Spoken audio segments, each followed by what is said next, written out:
Hi everyone, welcome back to the Watch Insider. My name is Brian and thank you all for logging on.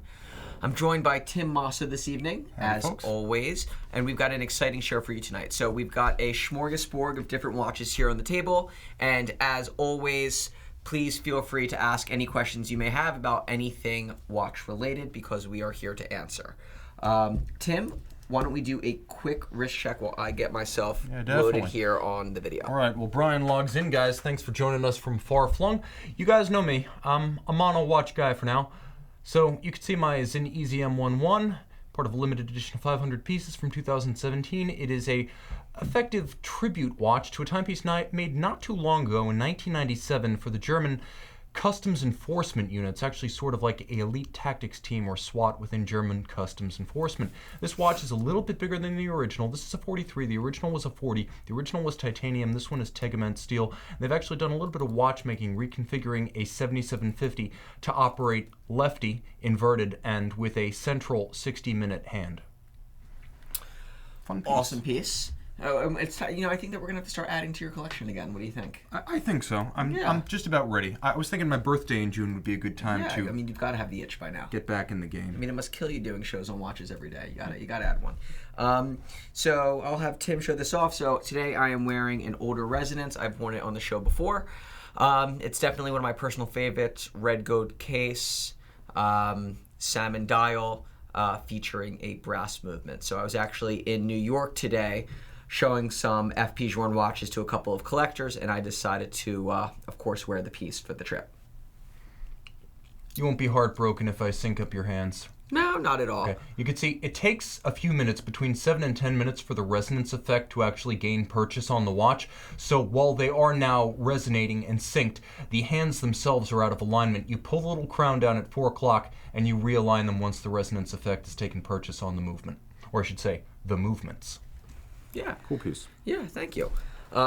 So again, thank you guys all for tuning in. We've got probably one of the more diverse selections of watches that we've had here on the table in a while. That's a fact, and a lot of friends in the booth I can see in the chat box tonight. Russell996, Squiggly, Andre Gutierrez, a longtime viewer, Abraham Gross, hi Tim, hi Abraham, Joe Differ, I can see Hale Bop, a customer and a friend, Matthias, Gregory, Tom P, Marco, Andrew, S4Y, I can see we've got Srikanth Teta in the box, a new viewer.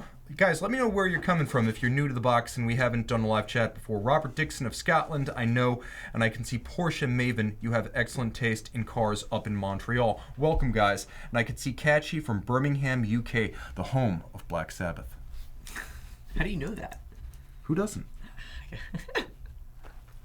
God. You want to start with the amount Rolex? of random knowledge in your head. Well, let's save the Rolex for the end. I feel like it always keeps people watching. As soon as you tell them that you've done the Rolex, it's like boom, down. They all leave. We've got better than Rolex on the table tonight. So we can start with another sport piece though. This one, slightly different. So here we have an all titanium case. Grand Seiko Snowflake. So this is actually the newest version of the watch, and one of the key differentiators of this watch is that it now says Grand Seiko at the top as opposed to Seiko, which I think is a really good differentiator and something that I'm actually happy that they did. I'll let you go into more of the mechanical side and how they make this dial, but suffice to say that this is probably one of the most popular Grand Seiko models that's made. There are not many watches that are defined by the dial as opposed to the movement, the case, or their history. This is a watch that is defined by the dial. Now, it requires over half a dozen steps to create, but it is not the most complex Grand Seiko dial. The Champagne dial actually requires far more steps to achieve its effect. This is simply the most dramatic and most distinctive. A lot of watches managed to accrue nicknames, and I was surprised to learn that this is not a nickname watch. It has none. Snowflake is the actual moniker bestowed on the watch by the designers and the watchmakers who created it. It's 41 millimeters in a tin plate polished case. As you can see, the tin plate polish, which is a manual hand pressure, hand-eye, artisanal process, creates that mirrored edge. It's kind of like the black polish you would see on the screws of a fine Swiss movement, but it's executed on an enormous scale being rendered on the case. Now the watch is titanium, it is spring drive. You can see that perfectly smooth spring drive sweep of the hand. And these are relatively uncommon, as most Grand Seiko are not the Snowflake, and most of the Snowflake are the 2010 to 2016 dial. So these are still pretty scarce, but the quality of what you get is unimpeachable. And I love the fact that the movement itself is totally unique to the brand.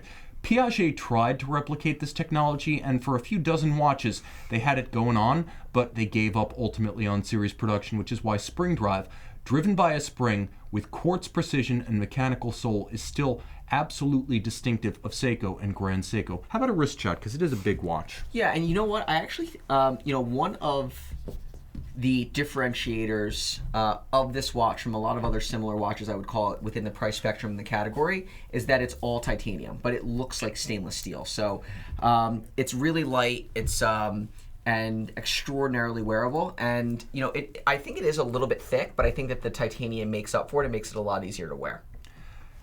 Now here's the cool thing about this watch. It's a big watch that wears fairly compact, because when you include the end links of the bracelet, it is 52 millimeters across the wrist, which is fairly large. A Grand Seiko watches, especially in the vintage or the 44GS case, opposed to this 9S shape, they do tend to be more petite. This one is full-sized, but the watch does have a wonderful curvature, and this gets lost in internet photos, but the thing is basically shaped like a big titanium banana, and it wraps around your wrist, and that includes the end links. So the ergonomics of this model, perhaps the most undersung virtue of the watch. Technically, this is the SBGA 211. The old one was the 011. The only difference is the dial, 2017 to present.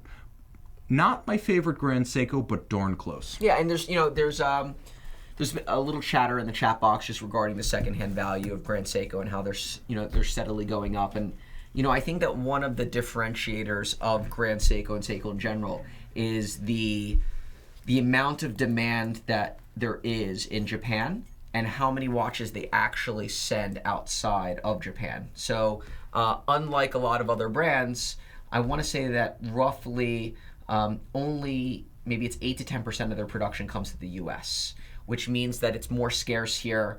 If a limited edition does come to the States and they do make, 1,000 for the world, there's only 100 coming here.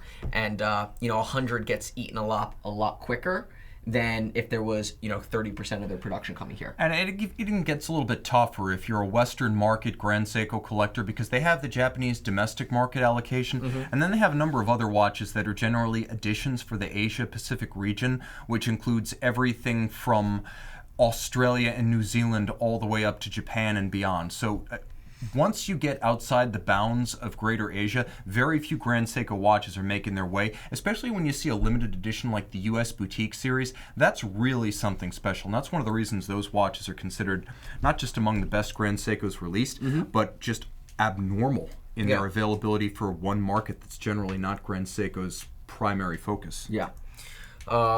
So moving right along, guys, as always, feel free, ask any questions that you may have. We have here a couple of F.P Journes on the table, an IWC and a Rolex. Why don't we do one Journe and then we'll go into the IWC, because I think the IWC is definitely a doozy. We just did a resonance, so let's go with the Torb. Okay, so this is a watch that we actually do not see very often at all. Surprisingly, for as many F.P Journe watches as we've had over the years, I would say that this particular reference in general, we've probably had the least. Okay. So this is one of the original Tourbillon watches. This particular one looks like it's from 2002. At least the case denotes that. You've got a rose gold case. This is the Remontoir de Égalité Tourbillon with a silver dial. So of the different versions that they made of this particular watch, it's considered generation 4. And it's definitely a beauty. And it's probably one of the model in general is one of my favorite models that the brand has ever produced, and I'm a really big fan of this particular combination. Okay, not including the rutheniums, which were their own separate series. These watches were made from 1999 to mid-2003. It's considered to be the first generation, but there are 4 separate series, not including the ruthenium watch. 38 millimeters in rose gold. Let me show you a few features of what make this a Series 4.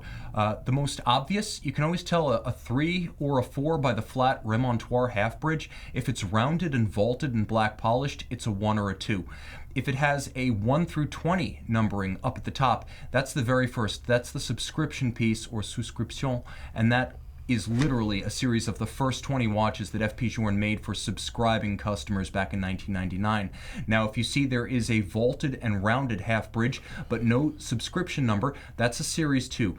If you see a watch like this one with the flat remontoir half bridge, but you see that the screws fixing the dial are large, and by large I mean significantly larger than these, then you're looking at a Series 3. And if you see small screws with a large printing on the power reserve scale, whereby the printing of the numerals of the reserves almost exactly the same as the minutes on the dial, then that is a Series 4. So that's how you tell them apart. Somewhere between probably about 275 and 400 of all 4 of the first series were made. Most of them were the third series. So the third series is pretty numerous. The fourth series, pretty numerous. Nevertheless, all of the watches objectively rare and investment grade. They're beautifully imperfect, and by that I mean you can see when you get really close there are some mistakes made on the finishing. Not everything is rounded off perfectly or creased perfectly. You will note that the dials are prone to a little bit of uneven patina and degradation. And on the movement side of the watch, which on the tourbillon remontoir was never quite as exciting as the dial side, you can see this is a brass movement that's been rhodium plated. You can see the linear spring that's the constant force device, and the real reason why this watch keeps such good time. And then finally, when you turn it all over, you could see that it is a filigree style tourbillon cage with a wire style outline and frame, and then a completely rounded and specular or black polished half bridge. It's a handsome piece, but if you ever want just a quick rule of thumb to tell a first generation watch from the later tourbillon souverain, if there's an open aperture over the remontoir rather than a deadbeat second, you're looking at the earlier watch. Yeah, so overall, an immaculate piece, happens to be in great condition. Surprisingly enough, the rose gold case with the silver dial was a pretty rare configuration. Most of these watches were produced in platinum. And, you know, I've seen rose with the salmon, rose, you know, obviously some rose with silver. But it happened, you know, I think rose was one of the rare combinations that they did. A quick question, just a ballpark figure. We often get questions about price. We try not to make the whole show just about sales because, frankly, we've got a website and you can see 2,000 watches on it. Yeah. But do we have like a ballpark for what this watch would cost? So we're probably going to be asking over 130. Okay, and just for comparison's sake, guys, the mass-produced, available on demand 2019 20th anniversary tourbillon is a $245,000 piece, whereas this is pretty much an investment grade Journe. I hate to use that word with luxury watches, but let's just face it, these watches are fully depreciated. A first generation tourbillon remontoir is a collectible watch, and for a fraction of the price of the 2019 watch, you're getting something that will never again be duplicated or iterated. Yeah. So, Hunter Martin joining in from Southern California. Welcome, Hunter. And Thomas Burnett is a fan of that watch. Abdul, joining us from the Black Forest of Germany, is a fan. He's actually a fellow Zinn collector. He sends me some great wrist shots. All right, friends, we got a lot of you joining in. Clive's asking, you have a website? TheWatchBox.com. Even if that's semi-serious, I don't want the mistake made. Others are watching. Okay, yes, that's right. We are not just a YouTube channel. I've gotten this all the time. Really? Yeah, people have been like, you know, if you did videos of $50 watches, you'd get a lot more views. I'm like, you realize we're not just a YouTube channel. Like, this is inventory. We do this for free. Exactly, right. Yeah. People sent us all these watches just so we could take them. Exactly. We don't own anything here. I have an IWC here that I want to talk about a little bit. It's actually, I think it's a very successful edition that they did. Here we have the Mark 18 Laureus edition with the polished ceramic case, bright blue dial. It's on like the sail nylon type strap, and it was a limited edition of 1,500 pieces. And I really just think that this was a beautifully executed watch. I think that, every year they do a different Laureus edition. They've done it on the Mark 18 before, but I think doing it with a, sporty ceramic case with the, that sort of blackish blue dial, I thought was a really nice combination. It came in at a good price point. And I was really a big fan of the watch, from its release. And I think it came in at, what, $5,200?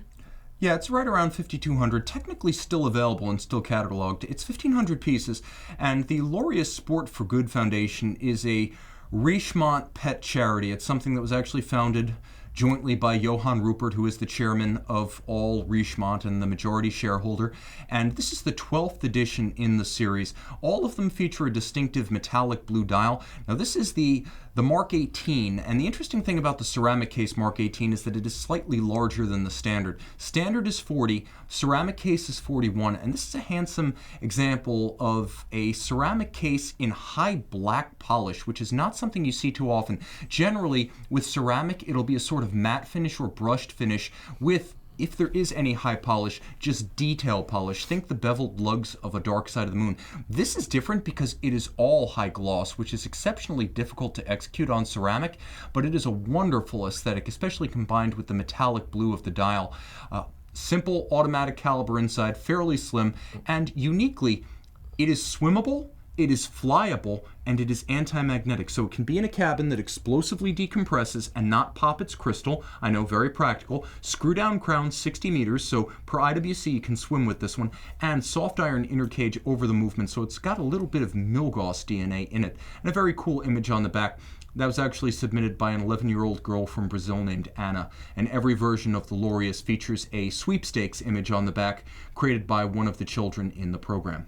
You know, and I really want to give IWC credit because I think when it comes to having a recurring edition, especially one that's been going on for, let's call it now 12 different versions or 12 different editions, each with a different model, to continue producing really nice configurations and having them still be successful and making that quantity, I think is a really cool thing and a testament to the brand because, you know, they're pretty much successful every year they come out with a different one. Every year it's one of their more successful editions. And, you know, I think that it's again, it's just a really cool thing that they've been able to keep going. I also think they make it kind of practical by contributing some of the proceeds from the sales and making the watch a fairly accessibly priced entry-level model in their catalog and making a lot of them. This is a rare case where I'm actually okay with a high number of limited edition pieces because that does go to a good cause. And it's a nice watch, objectively. Yeah. I'd actually prefer that to a standard Mark 18. Yeah. Question, Howdy from Texas, asking Tim, ETA 2892. No, this one's a Sellita SW300 in either top or chronometer grade. But you know when you're looking at an IWC movement listed online, if it says 30111, that's an ETA 2892. If it says 35111, that's the Sellita SW300. We have a quick question. F.P Journe Octaline water resistant info, please. Do you know what it is? Because I do not. What was the question? What is the water resistancy of the Octaline? The F.P Journe Octaline? Oh, it's 3. It's 3 and it's splash only. But so wash your hands in it and that's it. I will say this though, they're not always firm about their 30 meters because on the Elegant 48, it's rated to 30, it's tested to 50, and it's a screw down crown. So they tell me you can actually swim with that one even though it's rated at 3. We have a Dustin Van Patten. Brian, VC seems to have had a great showing at SIHH. Do you think this will continue to come back levels? I think you're asking, you know, is there going to be a comeback for the brand? And you know what? I've said multiple times before that VC for me is really the sleeper brand. I think that if you were to ask some of the other brands that are in their price point in their category, you know, who is the brand that if they came online would really be a juggernaut and could really start taking market share back? And it's probably Vacheron Constantin. I mean, the Overseas line has always been successful. They've got beautiful dress watches, they've got the history, they've got the watchmaking capability. I just think that they need to get it on the right wrist, maybe change their marketing a little bit. But overall, I'm a big fan of the Overseas line. I love the maneuverability into the bracelets and straps, and their new ultra thin perpetual happens to be awesome. Yes, that is a hot piece. And I'll also say this, things you can look forward to seeing in Vacheron over the next couple of months. I think you're going to see a neck down of model lines. Right now they have somewhere between 10 and 12 model lines, and frankly it's too much. It's too confusing. You don't need a million model lines if you have a few strong ones, and I think Rolex is a testament to that. In terms of the big three, traditionally Audemars Piguet, Vacheron, and Patek, you have to look at the companies that have the most potential to improve from where they are, and also the distribution to really make an impact. If you look at Patek, I can't imagine they're going to crank up production. They're selling the watches they make. The dress watches don't sell as strongly as the steel sports watches, but still, they're about as strong as you can get without being called Rolex right now. And the other thing is, Audemars Piguet, they are necking down their distribution in a sort of unprecedented experiment to go full vertical. And while I think the product line is a little bit lopsided, they do have a lot of strong Royal Oaks. But I do think that they're also going to pigeonhole themselves with too few points of distribution and contact with customers, which is where Vacheron comes in. They probably have too many boutiques, but it's easier to close down, neck down a little bit, and right size it while still staying large than it is to go full vertical to just a few factory stores and then try to correct mid-course if that doesn't work out. Vacheron's line could use some paring down and improvement, but we've already seen the improvement. Now we're going to see it pared down and focused, and I think they have the presence in every major market in a lot of cities where you will not have an AP boutique where they can make a real impact. Yeah, and I think that you're going to see that happen, and I really think that if there's a brand that I would bet on getting stronger and having the capability and the potential to do so, it would definitely be Vacheron. And I think we'll look back on the 1942 and the 1948 triple calendar historique models and say that was the beginning of the fight back from VC. Yeah. Okay. How much is the Mark 18 going for? This particular is it one? even posted to the site yet? I'm not sure. It's got a number. I can look it up. Yeah. Okay. Let's look it up. We're going to look that up, guys. And while we're doing all of this, why don't should we talk about the Rolex or the Final Journe? No, we can skip the Final Journe because we spoke about a residence. We'll talk about the... Yeah, let's talk about this. Now, Yes. you tell me what you love about it, because I think I've got an unconventional angle to play on this watch. By the way, the Mark 18, figure it's about $4,700. Okay, so give me 1 second. Okay, so here we have the 50th anniversary Sea Dweller. You've got the Sea Dweller written in red right there. You've got the ceramic bezel. What really did it for me for this watch was it was something that collectors really called on, and Rolex answered. There was always this pent-up demand for for a watch bigger than a Submariner but smaller than a Deep Sea, and it was I would say it was a common request from clients that wanted this sort of middle ground watch, and Rolex answered with a larger Sea Dweller. They did a red Sea Dweller playing homage to the original, and I just think that they hit all the right notes. And there's been a lot of back and forth regarding the Cyclops, and to me, I thought it was a great addition. I mean, I think that the Cyclops has become somewhat synonymous with their sport lines. I think it makes it easier to read the date, and aesthetically, I actually like it on the watch more.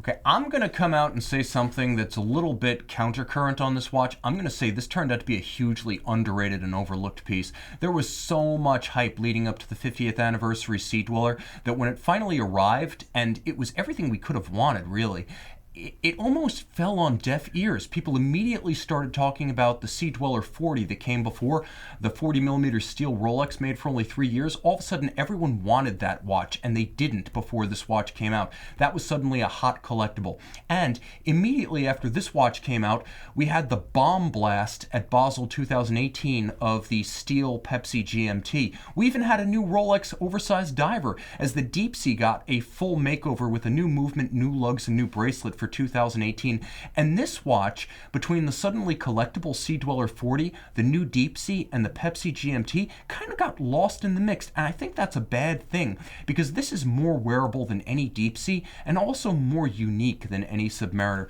Let me show you something really cool that people don't talk about too often. Everyone talks about this as the Rebirth. Can we get really close, guys?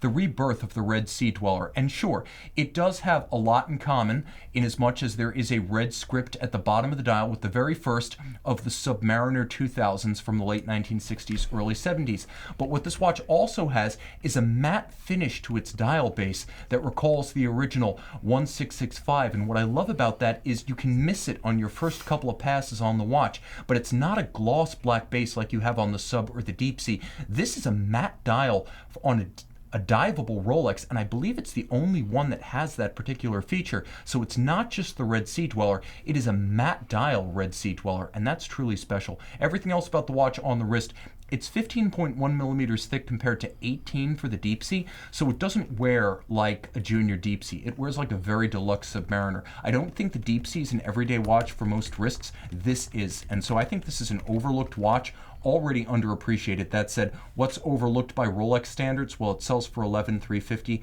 and it resells for about $13,500.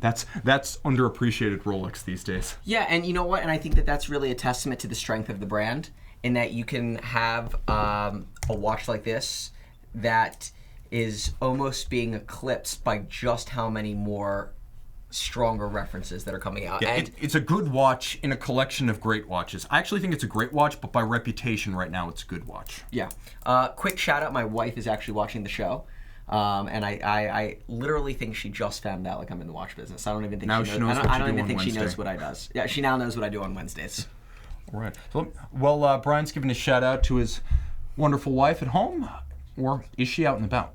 I think she's at home. She's watching with our son right now. Okay, and so you can see this is what the Sea Dweller 43, the 50th anniversary, the 126600 looks like on a small wrist. 16 centimeters circumference. You guys know my wrist pretty well by now, and I really can't wear a deep sea. Even the 2018 is a bit much just because of the thickness, but the distance across the wrist here is no worse than you'll get on a 44 millimeter Luminor, and I actually find that it wears much smaller than a 42 millimeter Royal Oak Offshore on a bracelet. This is a watch you can wear on a smaller wrist. If you want something a little bit beefier with a better clasp than a sub and the 3-day movement that you still can't get in the Submariner. So we have a question: better buy Red Sea Dweller or the discontinued or the ceramic 116600 Sea Dweller? So I think that's sort of what you just touched on a little bit. To be perfectly honest, they're very different watches. I really wouldn't call one a better buy or the other, because ultimately they're different sizes, they're different looks, they wear differently. As a brand and as a watch, they're both trading very strongly right now. The value's there for either one. I would say just get whichever one you like more. I'll be honest with you, they are very different, and Brian's correct on that count. If you're buying the watch just as some sort of speculative endeavor, yeah, the 40 is a better buy. 3 years of production, a steel Rolex. It's a body double for a sub, albeit without the Cyclops eye. It's a gorgeous watch, a rare watch, and a collectible Rolex. That said, buy the watch that you want to wear, and I kind of get the sense that if you're really going to wear a watch, it's not going to be the Safe Queen that fetches a fortune at auction someday. Those watches are going to be sadly neglected pieces that live their life in a safe, not on the wrist. So once you've exposed it to the vicissitudes of fate, it's really not a collectible watch, at least not if you wear it like an enthusiast. So buy the watch you want to wear, and if you've got such a surfeit of watch funds ready that you also want to speculate, then buy the other one and put it in a safe. But I would say this is a technically more advanced watch. If you like a bigger watch, buy the bigger style and get the one that you really love, not the one you think is going to make you money. So what do you think they're coming out with this year? Rolex? Yeah. I think you're going to see new versions of the 126710. I think you might For see those that don't know model numbers. Yeah. Come on, people who watch this show know them all by heart. I don't even know the model number. Okay. The GMT that came out last year, I think we're going to see a Coke bezel version of that. I think it's going to be in steel. I think it's going to have an oyster bracelet. I also think there's a very good chance that the subs number finally comes up. The Daytona is so hot, I can't imagine Rolex kicking that particular anthill. No. A watch that hasn't been substantially changed since I was in high school, and not senior year either, that's still trading at twice its price on the market, I don't think they're going to disrupt that cart. So I think you'll see some sort of revision of the sub.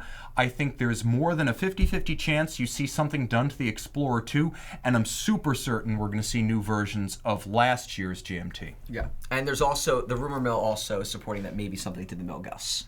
Yeah, definitely possible. Let me see, any kind of anniversary coming up. There's really no anniversary for the Milgauss, but again, that's a model that's sat for a while. 2007 was the last new Milgauss. Yeah. So yeah, I mean, by conventional model lifespans, other than the Forever Daytona, yeah, the sub, the Milgauss, and the Explorer 2 are all ripe for some sort of remodeling, and I think we're going to see more of the 3-day Power Reserve GMTs. Yeah. So exciting stuff to come. I think that is all that we have for tonight. Win the watch. Any announcements that you want to... Yeah, definitely. Guys, we are going to be finding some way to give away free Bird Vaillet hats on the show. So there's going to be a giveaway between giveaways coming up.